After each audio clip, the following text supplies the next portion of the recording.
Hi Pisces, welcome to your reading. I am so sorry that this took me a minute. So this will be technically for the month of January, but technically you'll be getting just like two readings for the month of February just to make up for the lack of the extended version for my Patreon account holders for the month of, because certain signs I know we're waiting, but I'm sorry about that. I will be apologizing to the next, because I think I missed 3 different signs last month, and I'm still learning, so I do apologize, and I will make it up to you guys that had to wait.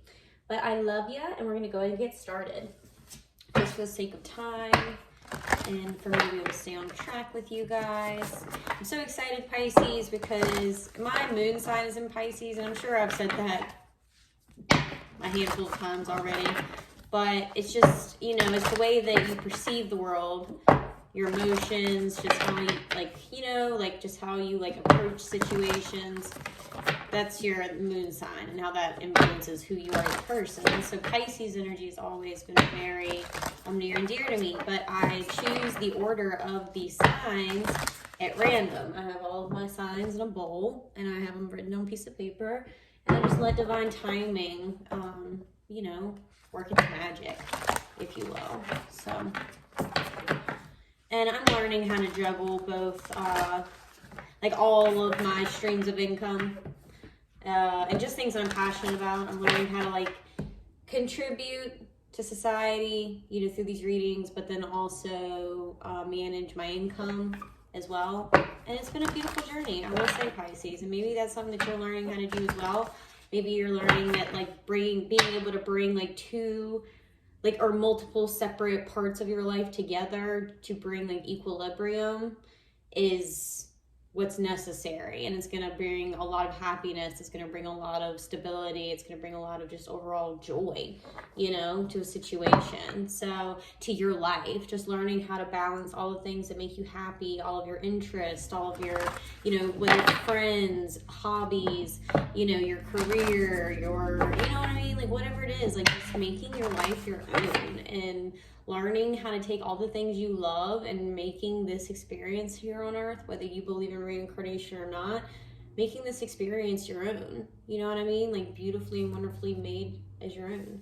So this card is ooh, this card is definitely, it was sticking out and told me to pull it.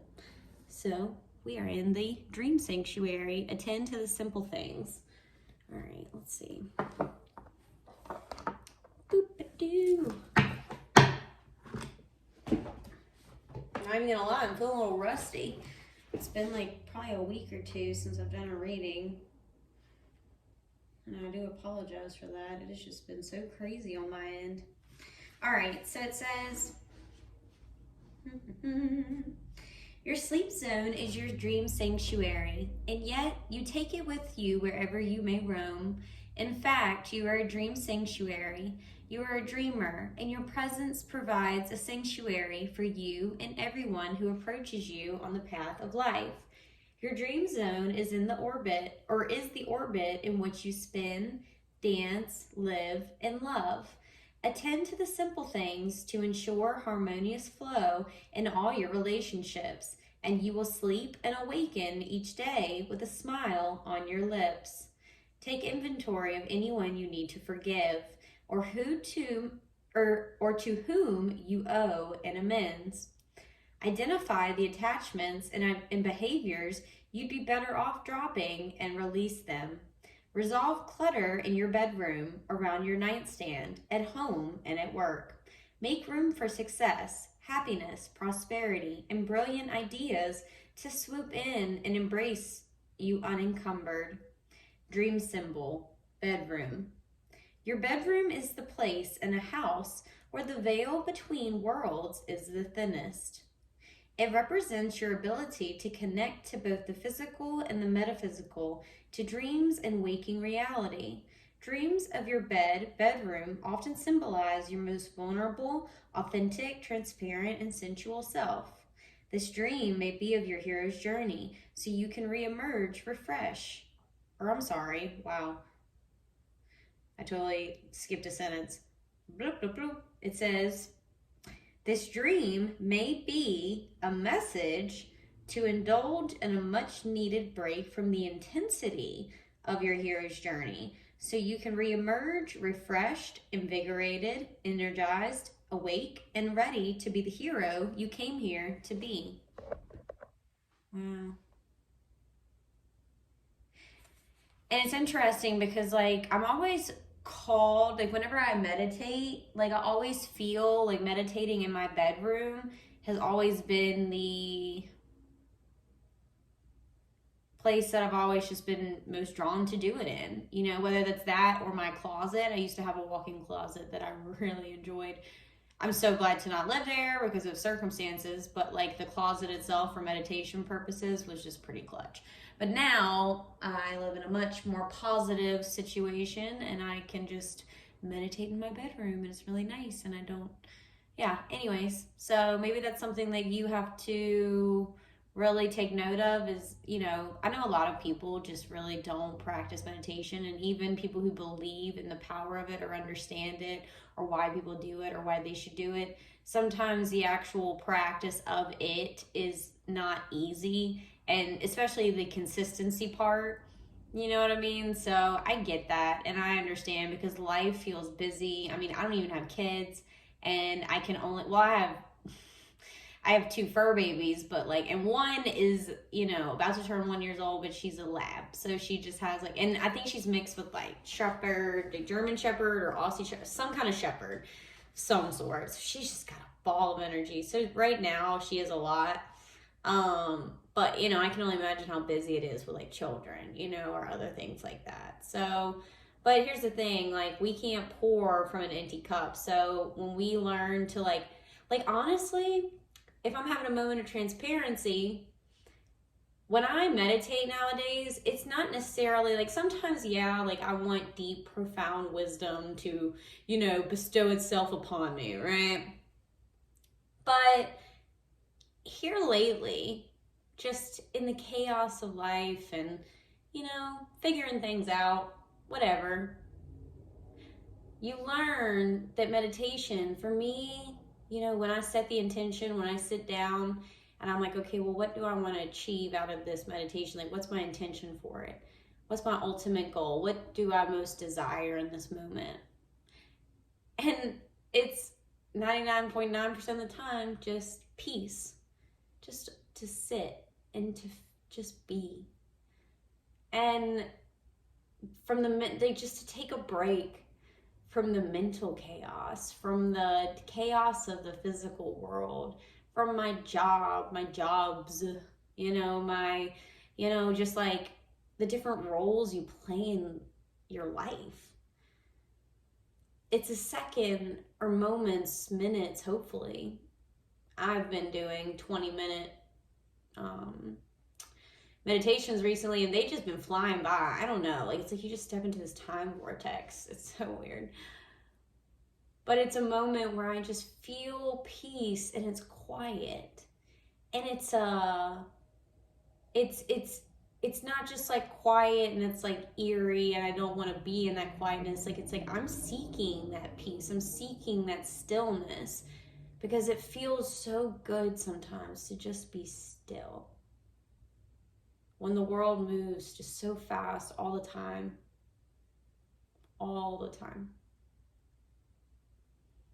And then when we get caught up in the momentum, we forget to tend to ourselves, Pisces. We forget to tend to our emotions, our dreams, the things that we hold near and dear to us, ourselves, like everything.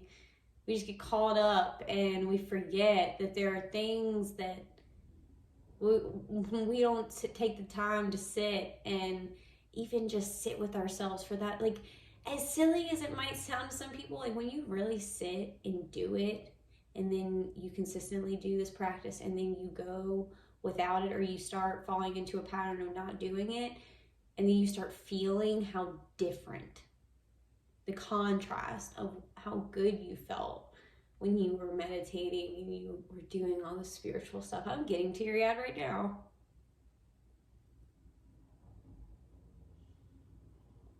when you start feeling that like difference, you know, that contrast of like, oh my God, like I feel so much better when I'm being mindful and I'm sitting and I'm taking time to love myself and to make myself a healthier person mentally, emotionally, spiritually.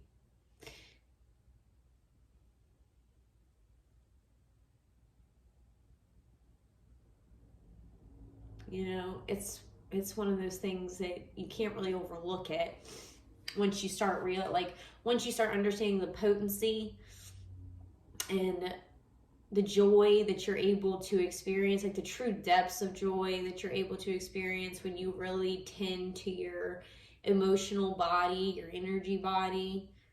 You know, even if you want to take God and spirit out of this, you just like really think about like you managing your energy levels and your energy body, just all in all, like, because I mean, science proves your energy, right? Like, so when we realize that we have to take conscious effort in this journey to realign with the frequency, the vibration, the emotions, however you want to call it, you know, like when we realign with what feels most, I guess, innate is the word that I'm hearing, but also in an uplifting manner, because we can have default settings that aren't necessarily positive, but that's where we realize that we have trauma that's lodged, right?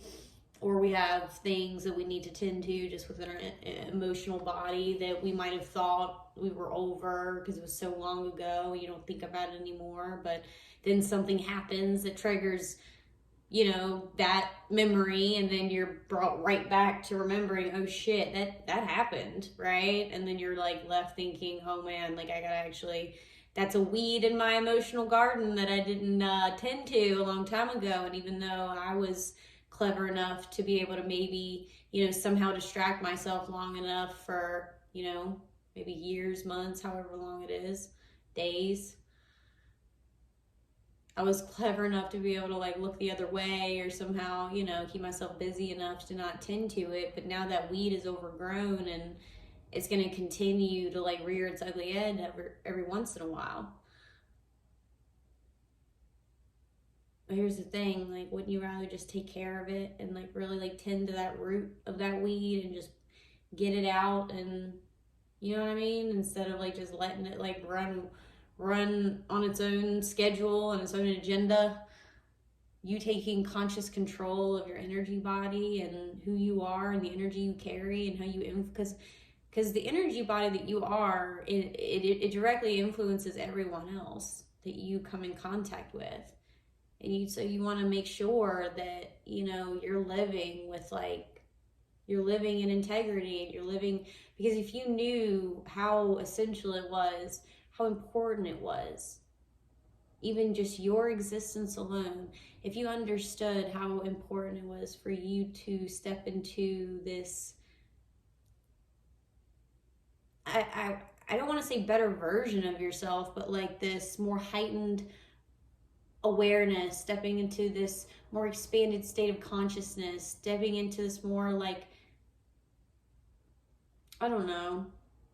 It's like, it's just, and it's not even about like, you know, understanding like, you know, all these like fancy topics like quantum law and quantum physics and understanding law of attraction and how manifesting works. It's just really like wanting to seek out this ultimate like sense of joy, this ultimate sense of peace, this ultimate sense of like, because yeah, while there's a lot of things that you might have in your life that you need to tend to and that you have responsibilities over, like your most important responsibility is yourself.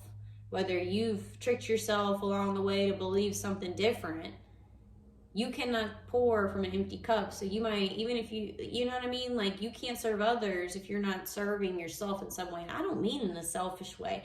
I mean in a way, I don't mean in a narcissistic way, I guess is a better way of putting that. I mean in a way that like, it a lot like the way that you pour into yourself, it makes you a better person from it.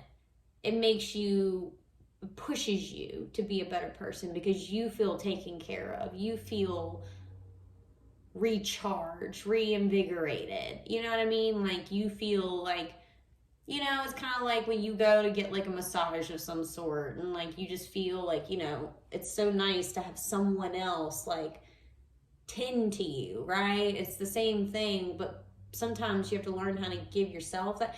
Like even just booking the damn massage is a way for you to, you know, plant the seed of like, you know, bringing that into your life. So like, and maybe that's something that, you know, there's other ways that you can do that too, right? More like, you know, I don't want to say cheap ways, but free ways of pouring into yourself. Like what makes you feel like a kid again? What activities did you used to do as a kid that really made you feel happy? What things would you like to explore in your life right now? What different topics? What hobbies? What interests? Like, what are things that you've always wanted to try?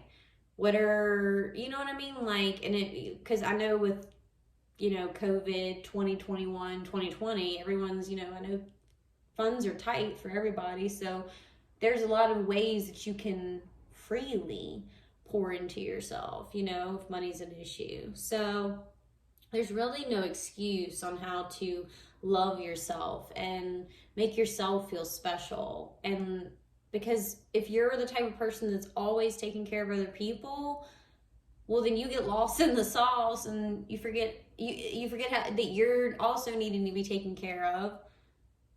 And sometimes it just takes longer for people to realize that. That's why they don't, because they're not seeing the immediate like effect, because maybe they get like high, like that sense of high off of like, you know, helping others, or really, you know, because it's this like external gratification, because they don't know how to do the whole internal gratification thing. And I don't know where I'm going with all of this, but this is just what I'm feeling called to talk about. But like, you know, you start becoming addicted to the external affirmation and gratification because you don't even know how to give yourself that internal gratification. You don't know how to pat yourself on the back. You don't know how to love yourself. So it's easier to do that externally for other people. It's easier, like you'd rather not sit still long enough to, you know what I mean? Like you'd rather just like tend to all this external bullshit instead of really sitting with yourself long enough to really hear the things that you need to work through on an emotional level, a mental level, a spiritual level, blockages within your energy body. Like there's so much your subconscious wants to tell you or to remind you of, bring to the forefront of your awareness, if you will. There's so much. So it's like, until we sit and we actually really understand that we need to realign with this beliefs, like realign with ourselves, I guess is a better way of saying what I was intentionally about to say. But like,